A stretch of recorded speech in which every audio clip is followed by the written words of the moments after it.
E o Palmeiras tentando atravessar o Flamengo pelo meio atacante Evander. Para não perder nada, aperta o botão vermelho de inscreva-se e ative todas as notificações. E não esqueça de deixar seu like também, beleza? Novidades do Palmeiras, acabei de saber agora no começo da live que não vai haver troca do gramado, como pedido pelo Abel, porque não há necessidade. Tenho batido na tecla nos últimos dias de como ficou defasado o valor do contrato do Palmeiras em relação aos concorrentes. O Flamengo acaba de fechar com a Pixbet contrato de 85 milhões de reais por ano apenas pelo peito.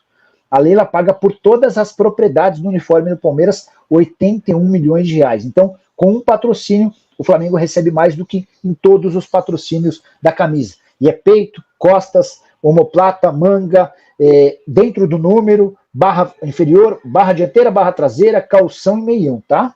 Além do Cauli, quais outros meias o Palmeiras está de olho? Marcelo, para essa função de meia atacante não surgiram muitos nomes. Até porque o Caio Alexandre não é dessa posição, né? Caio Alexandre e Cauli até poderiam jogar juntos. Caio Alexandre como um segundo ou terceiro homem do meio campo e o Cauli como um quarto, né?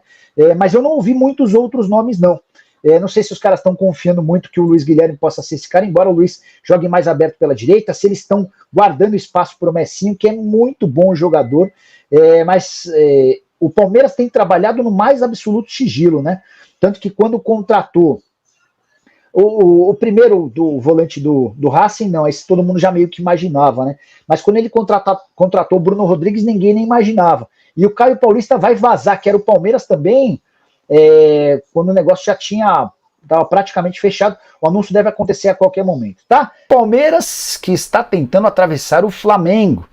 Essa rivalidade entre Flamengo e Palmeiras é sempre muito quente. Pois bem, na semana passada surgiu a notícia de que Evander, meio atacante formado na base do Vasco, que fez sucesso na Dinamarca e hoje joga nos Estados Unidos, interessa ao Flamengo.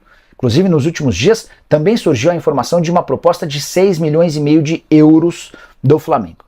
Agora, o nosso Palestra, site que acompanha o Palmeiras, afirma que o Verdão também sondou o atleta. Não houve proposta definitiva, mas o Palmeiras quis entender as condições do negócio porque entende que esse meio atacante pode ser o cara a fazer a diferença na temporada que vem. Na temporada atual, né, que já mudamos de 23 para 24.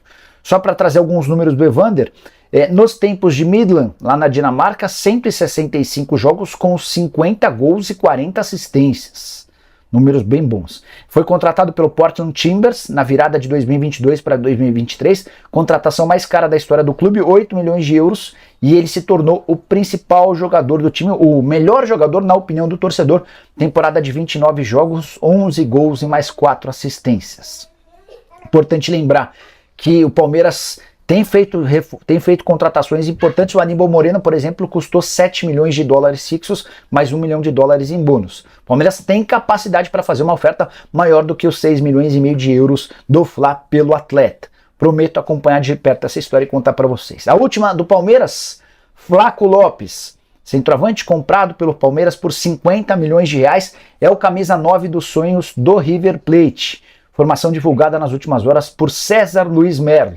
O Palmeiras ainda não recebeu proposta, mas é possível que essa oferta apareça nos próximos dias. Resta saber se por empréstimo ou em definitivo. Você venderia?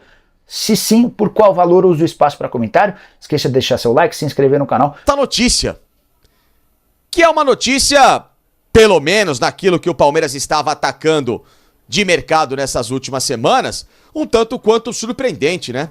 O Palmeiras que buscava um substituto ainda pro Dudu, que está machucado, pro Gustavo Scarpa, que não virá para o Palmeiras, tá? Atenção, Gustavo Scarpa não será jogador do Palmeiras em 2024. Um cara que talvez pudesse ser uma espécie de um reserva, uma sombra pro Rafael Veiga, um substituto pro Arthur, que está de malas prontas para o Zenit da Rússia, mas o Palmeiras também segue de olho em uma outra posição muito específica e que o técnico Abel Ferreira também gostaria de ter um atleta escolhido a dedo. Um cara de características polivalentes para atuar no setor defensivo. Um zagueiro canhoto que atue, assim como o Gustavo Gomes, que é destro, nos dois lados. Ele quer um canhoto que jogue tanto na esquerda como na direita e também joga em linha de 3 para ser uma espécie de um lateral. Então, esse é um cara muito raro, chamado mosca branca de se encontrar no mercado. e mesmo diante de raras opções, um nome vindo lá da Argentina ganhou os holofotes do Verdão e tem sido monitorado pelo departamento de scout do Palmeiras. Zaid Romero, que completou inclusive nesta sexta-feira 24 anos, titularíssimo do Estudiantes de La Plata, um dos destaques no setor no futebol argentino, revelado pelo Godoy Cruz e atual campeão, repito, como titular e referência da zaga da Copa da Liga da Argentina. Quem é Zaid Romero? Pessoal, Zaid Romero é um jogador que nesta temporada aqui, ó, deixa eu pegar os dados aqui corretos pra você, ele fez 37 jogos na equipe do Estudiantes de La Plata, com 2 gols marcados e uma assistência, tá? Ou seja, não é um zagueiro artilheiro, mas é um zagueiro que tem uma boa característica para chegar à frente. 1,94 m, muito alto. Um cara de ótima imposição, 24 anos, revelado no Godoy Cruz. Na temporada passada esteve emprestado à LDU de Quito e comprado nesta temporada pelo Estudiantes de La Plata. Chegou para ser titular do setor da equipe. Acabou entre agosto e setembro em recuperação de lesão no tornozelo. Ficou afastado durante muitos jogos, inclusive perdeu a reta final do Estudiantes na Copa Sul-Americana, quando foi inclusive eliminado pelo Corinthians, né? Nas quartas de final dessa competição, nos pênaltis na Argentina. Ele não estava em campo porque estava machucado e depois voltou para recuperar de novo a posição do Lolo e acabou terminando novamente como titular e campeão da Copa da Liga da Argentina nesta semana. Estudiantes ganhou do Defensa e Justiça por 1-0 e ele foi um dos destaques da partida. Um jogador que valor de mercado dele está em torno de 2 milhões de euros. Acho baixo o valor. Ou seja, se o Estudiantes, que inclusive na figura do presidente Juan Sebastián Verón nessa semana, disse que vai vender jogadores nessa próxima janela de transferências, e um deles, o Benjamin Roleiser, aquele que eu já trouxe, né, informações dele em vídeos aqui, um ótimo meia, destaque da equipe nessa temporada também, e que está de malas prontas para a equipe do Benfica. O Verón confirmou que vai vendê-lo para o Benfica, portanto, esqueçam Benjamin Roleiser aqui no futebol brasileiro. O Estudiantes também abre a possibilidade de fazer negócios com outros jogadores. E como o Verón disse isso, ou seja, é uma porta aberta para ligar ali no Estudiantes e, se o Palmeiras estiver de fato interessado, buscar a negociação desse jogador de 24 anos e com bom poder de revenda. Tem contrato até 2026, portanto, claro, não seria uma negociação assim tão simples, mas ao mesmo tempo não é uma negociação fora da curva. O técnico Abel Ferreira já pediu esse jogador há muito tempo. Ele teve no elenco Alain Pereur, lembram que jogou no Cuiabá nessa temporada, que era justamente essa posição. Um reserva ali do Luan ou do Gomes à época, que podia jogar como lateral esquerdo e que podia jogar como zagueiro. Inclusive Alain Pereur, que na semifinal contra o River Plate, no bicampeonato da Libertadores do Palmeiras, que valia pela Libertadores 2020 e disputado isso em 2021, ele jogou como titular no jogo na Argentina. Por quê? Porque o Luan acabou se machucando momentos antes da partida e ele entrou e jogou muita bola. Mas depois, claro, pela falta de espaço, quis jogar em outro clube, acabou saindo do Palmeiras. E o Abel nunca mais teve esse zagueiro canhoto, exceção do Murilo, que é titular. O Naves, que está no banco, é destro. Bom jogador, muito promissor, mas joga por um outro lado.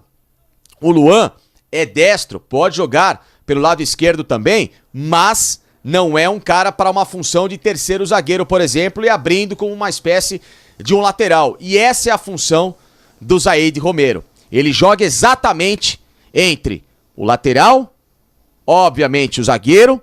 Quando joga em linha de 4 como Estudiantes, ele joga tradicionalmente pelo lado esquerdo, ou então, como atuou em algumas vezes na LDU ou no próprio Godoy Cruz, jogando nessa linha de 3 e fazendo essa função híbrida, né? Uma espécie de lateral, cobrindo ali o setor defensivo. Aos moldes do que deve ser o Marcos Rocha nessa temporada no Palmeiras, só que pelo lado direito do campo. Então o Abel quer equilibrar essa situação sem precisar improvisar o Piquerez como esse zagueiro pela esquerda, tá? E aí, torcedor do Verdão, beleza? Prepara o coração porque hoje eu trago uma daquelas notícias que fazem a gente ficar grudado na tela. Mas antes de falarmos sobre o futuro do nosso ataque, já sabem, né? Fortalece nosso canal aqui com aquele like e se inscreva para ficar por dentro de todas as novidades do Palmeiras. Agora sim, vamos ao que interessa. Atenção, família Alviverde, porque parece que o Palestra tá de olho num nome de peso para a temporada de 2024. Estou falando de Aboubakar, o atacante camaronês que brilha lá no Besiktas e que poderia vir para fazer a gente esquecer rapidinho o adeus do nosso prodígio Endrick, que vai balançar as redes na Europa. Segundo o jornalista Diogo Rossi, o Verdão não está sozinho nesse desejo. O Grêmio também está no páreo, mas o negócio seria digno de filme, aeroporto lotado e toda aquela festa que só a torcida palmeirense sabe fazer. Só que detalhe, é uma jogada surpresa, já que o jogador tem um perfil diferente do que a gente costuma buscar. A galera já estava animada, já sonhando com os golaços, mas se liga na reviravolta, o próprio Rossi adiantou que Aboubakar jogou um balde de água fria nas expectativas. O camaronês não quer saber de futebol brasileiro, não. Ele quer mesmo é continuar desfilando seu talento pelos gramados da Europa. E agora, torcida, eu quero saber de vocês. O que acharam dessa novela toda? Acham que o Palmeiras deve continuar tentando trazer medalhões ou focar em talentos emergentes? Comentem aí embaixo e não deixem de dar aquele like e se inscrever no nosso canal. Vamos manter essa conversa aquecida e até a próxima, nação Alviverde. Juntos somos mais fortes e o Palmeiras cada vez maior.